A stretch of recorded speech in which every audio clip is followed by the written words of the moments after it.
तुम्हाला तिकडे आनंद वाटायला तुम्ही तिकडे स्टेटस ठेवायला आणि शाळेमध्ये जर मार्क कमी पडले तर सगळं जे खापर आहे ते फक्त आणि फक्त कोणावर पडलं जाते. तर हे टाळण्यासाठी आपण पॅरेंट्स तयार केली.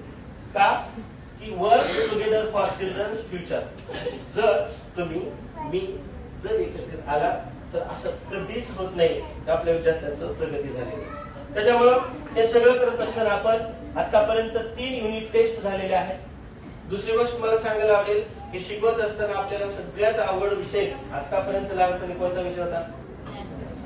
माझ्यासाठी सगळ्यात अवघड विषय कोणता होता? मॅथ होता.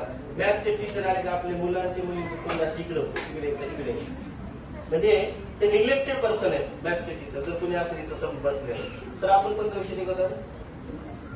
गणित. हा, तर ह्याला अनुभव असेल शाळेमध्ये. ठीक आहे सर, तुम्ही इंग्लिश गणित आणि इंग्लिश इंग्लिशचा तर थोडं बहुत समजा त्याला थोडंसं हसवता येतं, कुठली तरी ऍक्टिव्हिटी मध्ये दुसरं काहीतरी बोलता येतं. पण गणिताला मला काही बोलता येत नाही. मी रोमन न्यूमर्सिक त्याला म्हणता येत नाही मला की काहीच बोलता येत काहीच. मग हा विषय विद्यार्थ्यांना आवडीचा करून सांगणं ते सगळ्यात जिकरीचं काम माझ्यासाठी 3 वर्ष 4-5 वर्षांच्या पूर्वी होतं.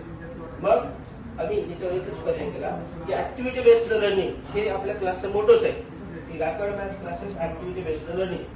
त्याच्यामध्ये प्रत्येक घटक विद्यार्थ्यांना ऍक्टिव्हिटीच्या माध्यमातून शिकवला जातो. 5वीचे विद्यार्थी असतील, 6वीचे असतील, 7वीचे सगळ्यांना एक ऍक्टिव्हिटी मी आतापर्यंत दिली. त्याचं काय होतं की त्यांनी मोबाईल बघतात ना त्याचा चांगला वापर करतात ते. जसं की आपला समजा व्हिडिओ घ्यायला लागले तर आनंद वाटतो की माझा व्हिडिओ घ्यायला लागले, माझा व्हिडिओ